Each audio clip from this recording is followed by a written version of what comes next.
एक डॉक्टर, एक कार और 2600 किलो मौत का सामान।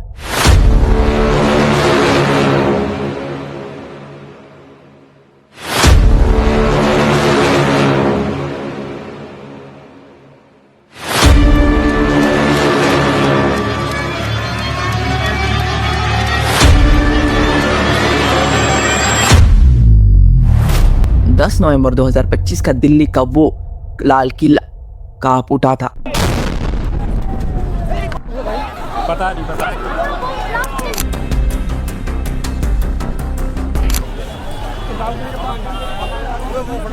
जो लोग जिंदगी बचाने की कसम खाते हैं, जब वही लोग आपकी जिंदगी भी छीन लेते हैं, तो कहां से बचेंगे आप?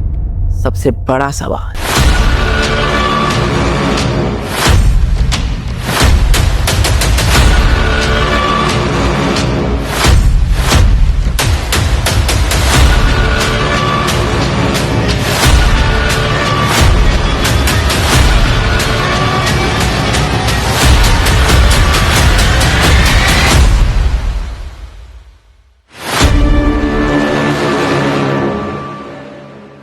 नमस्कार दोस्तों, इमेजिन कीजिए 10 नवंबर 2025 की वो ठंडी शाम, दिल्ली का लाल किला यानी रेड फोर्ट, जहाँ हजारों लोग घूमने आते हैं। ठीक 6:52 हो रहे थे। ट्रैफिक लाइट्स के पास मेट्रो स्टेशन गेट नंबर 1 पर गाड़ियों की लंबी लाइन लगी थी। लोग अपने घर पे जाने के जल्दी में थे। एक सफेद रंग की हुंडई i20 कार वह पिछले 3 घंटे से पार्क थी और अचानक ट्रैफिक थोड़ा आगे बढ़ता है, स्लोली और फिर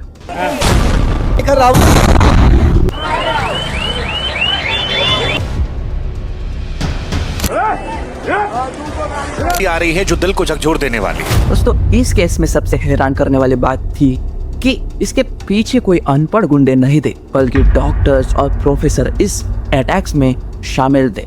इन्हें एजेंसीज क्लीन किंग भी कहती है, क्योंकि इनका कोई पुराना क्रिमिनल रिकॉर्ड नहीं होता। दोस्तों, अब इस केस के अटैकर्स को थोड़ा डिटेल में जानते।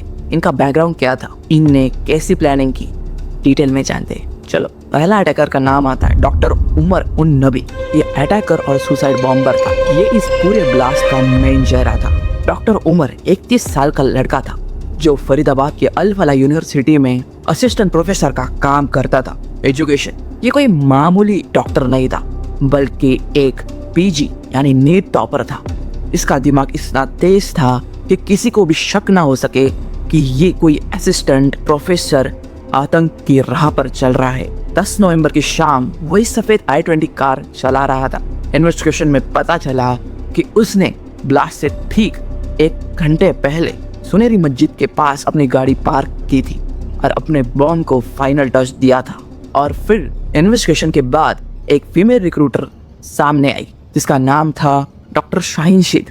ये लखनऊ के रहने वाली थी और कानपुर मेडिकल कॉलेज में असिस्टेंट प्रोफेसर का काम भी कर चुकी थी। बाहर से देखने पे लगता था कि प्रोफेसर लगती है, अंदर ही अंदर ये जैश ए मोहम्मद के लिए काम करती थी।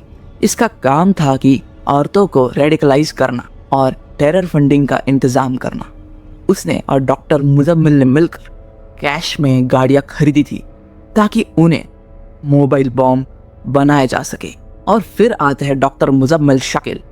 ये लॉजिस्टिक मास्टरमाइंड था। ये भी एक मेडिकल प्रोफेसर था जो डॉक्टर उमर से जुड़ा हुआ था।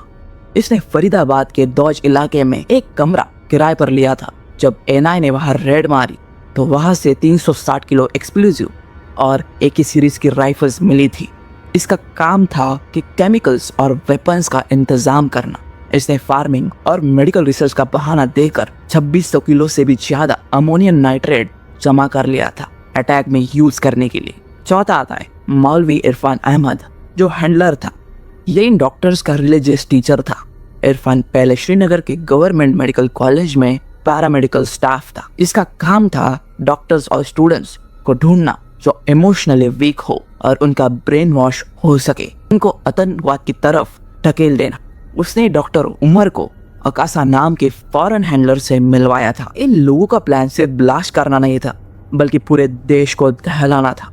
असल में ये ब्लास्ट 6 दिसंबर बाबरी मस्जिद एनिवर्सरी पे होने वाला था, लेकिन डॉक्टर उमर की गलती की वजह से और उसके डर की वजह से 10 नवंबर पर शिफ्ट हो गया था। एनआईए को ऐसी रिपोर्ट्स मिली थी कि 32 अलग अलग गाड़ियों को बॉम्ब बनाकर दिल्ली एनसीआर के मॉल्स, मेट्रो स्टेशन और लैंडमार्क्स पर ब्लास्ट करवाने का इनका मिशन था। इन्होंने अपने डॉक्टर होने का टैग पूरी तरह से यूज किया था। जब भी किसी भीड़ भाड़ वाली जगह पर ये सर्विलेंस पर जाते थे तो डॉक्टर आईडी का कार्ड दिखाकर सिक्योरिटी से बीच में निकल जाते थे। आपका पर्सपेक्टिव क्या है इस टॉपिक पर, कमेंट्स में जाके जरूर बताना। अब मेरा पर्सपेक्टिव आपको बताता हूँ, सुनो। सोचिए कि एक डॉक्टर जिसे हम भगवान मानते हैं, वो केमिस्ट्री की नॉलेज यूज करके आईडीज बॉम्ब बना रहा था। ये व्हाइट कॉलर टेररिज्म है, हमारे देश के लिए सबसे बड़ा खतरा है, क्योंकि ये लोग हमारे बीच रहते और हमें पता भी नहीं चलता कि ये टेररिस्ट है या नॉर्मल इंसान। ये इतना खतरनाक धमाका था कि आसपास की बिल्डिंग के शीशे चकनाचूर हो गए थे। वो i20 कार जो एक आग का गोला बन चुकी थी, इसके पास वाली गाड़ियां, 6 कार, 2 ई-रिक्शा और एक ऑटो रिक्शा जलकर राख हो गई थी। 15 मासूम लोग इसमें जलकर राख हो गए और 20 से भी ज्यादा लोग पूरी तरह से जख्मी हो गए। पूरा देश शॉक में था। एनएसजी, नेशनल सिक्योरिटी गार्ड्स और एनआईए ने फौरन क्राइम सीज को ऑफ कर दिया। लेकिन दोस्तों, असली कहानी तो मलबे के अंदर दफन थी। ये सिर्फ एक हादसा नहीं था, बल्कि एक सोच समझने वाली व्हाइट कॉलर टेरर मॉड्यूल की शुरुआत थी। जब एनआईए और दिल्ली पुलिस ने जली हुई कार्स के मलबे से डीएनए और फॉरेंसिक रिपोर्ट्स मिलाई थी, तो इन्वेस्टिगेशन टीम ने कुछ ऐसे फैक्ट्स बताए जो आपके होश उड़ा देंगे। गाड़ी चलाने वाला कोई सड़क छाप गुंडा नहीं था, बल्कि एक वेल एजुकेटेड डॉक्टर था जिसका नाम था डॉक्टर उमर उन नबी, जो ब्लास्ट के दौरान ऑन द स्पॉट मारा गया। और कहानी यहाँ तक खत्म नहीं होती। जांच आगे भी बढ़ती है तो पता चलता है कि जैश-ए-मोहम्मद का एक हाईली प्रोफाइल टेरर नेटवर्क था जो 4 अक्टूबर कश्मीर के एक शादी के दौरान एक्टिवेट किया गया था। इस नेटवर्क में अब तक 12 लोग पकड़ने आए गए थे और सबसे डरावनी बात यह थी कि इसमें 6 लोग पेशे से डॉक्टर है, जैसे कि डॉक्टर मुजम्मिल शकील और जैसे कि डॉक्टर शाहीन शेख। आपको पता है, शाहीन शेख कानपुर मेडिकल कॉलेज की एक असिस्टेंट प्रोफेसर भी रह चुकी थी और पाकिस्तान हैंडलर्स के इशारे पर औरतों को एक्सट्रीमिस्ट आइडियोलॉजी में रिक्रूट करती थी। ये पढ़े लिखे लोग फरीदाबाद के अल फलाह यूनिवर्सिटी में एज प्रोफेसर या स्टूडेंट कवर बनाकर अटैक का प्लान कर रहे थे। मुझे लगता है कि दोस्तों, ये सबसे डरावनी बात ये है कि जब एक हाईली एजुकेटेड इंसान ऐसे राह पर चलता है तो वो सिस्टम को और उसे लूप होल से बहुत अच्छी से जानने लगता है। क्या है आपका मानना? जरूर अपने कमेंट्स में जाके जरूर बताना। इन्वेस्टिगेशन में पता चला कि इनका प्लान पूरे देश को उड़ाने का था। एनआईए और अल फलाह यूनिवर्सिटी कैंपस के दौज के कमरों में डॉक्टर उमर और डॉक्टर मुजम्मिल की सीक्रेट डायरी मिली थी, जिसमें बार बार ऑपरेशन वर्ड का जिक्र किया गया था। ये लोग आपस में बात करने के लिए थ्रीमा नाम के एक प्राइवेट हाईली इनकरप्टेड सर्वर ऐप का यूज करते थे, ताकि इंडियन एजेंसी इनकी चैट ट्रैक ना कर सके। अब सोचो गाइस, आखिर इनका मिशन एक्ट करने का तरीका क्या था?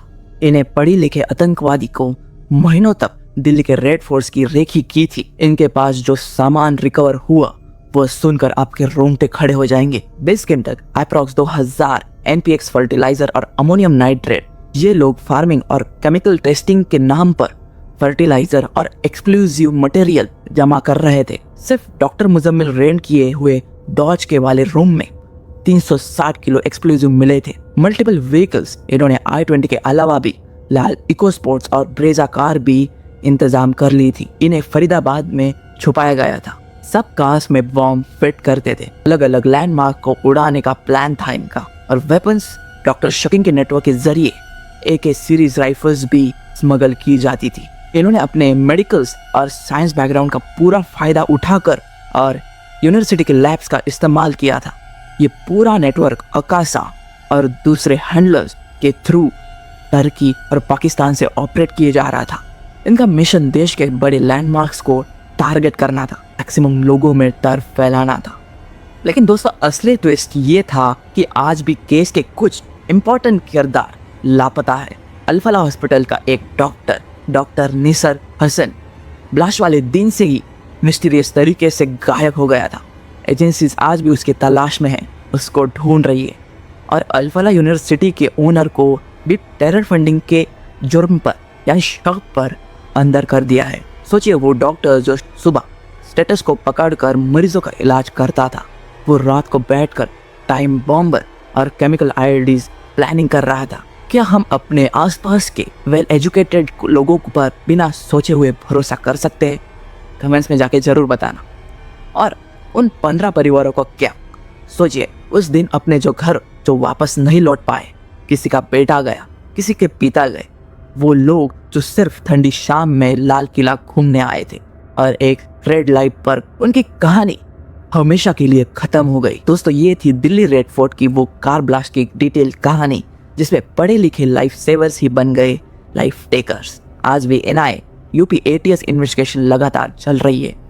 आपको क्या लगता है, जब इस तरह से एजुकेटेड लोग टेररिज्म का रास्ता पकड़ते, इसमें शामिल हो जाते, तो क्या हमें अपने इंस्टीट्यूट्स के इंटरनल सिक्योरिटी को, सिस्टम को स्ट्रिक्ट करना चाहिए? कमेंट्स में जाके जरूर बताना। अगर आपको ये इन्वेस्टिगेशन डॉक्यूमेंट्री पसंद आ गई हो तो प्लीज लाइक बटन दबा दीजिए और अपने दोस्तों के साथ इस वीडियो को जरूर शेयर कीजिए। मैं हूँ आपका दोस्त सोहम और आप देख रहे द सोहम रिपोर्ट्स। ऐसे डार्क और डिटेल ओरिएंटेड थ्रिलर स्टोरीज के लिए चैनल को सब्सक्राइब जरूर कीजिए, बेल आइकन जरूर दबा दीजिए, अगली केस स्टडी मिस ना हो इसलिए। Thank you so much for watching guys. आपका सपोर्ट ये मेरी ताकत है। मिलते हैं अगले केस में, तब तक के लिए सावधान रहिए। जय हिंद।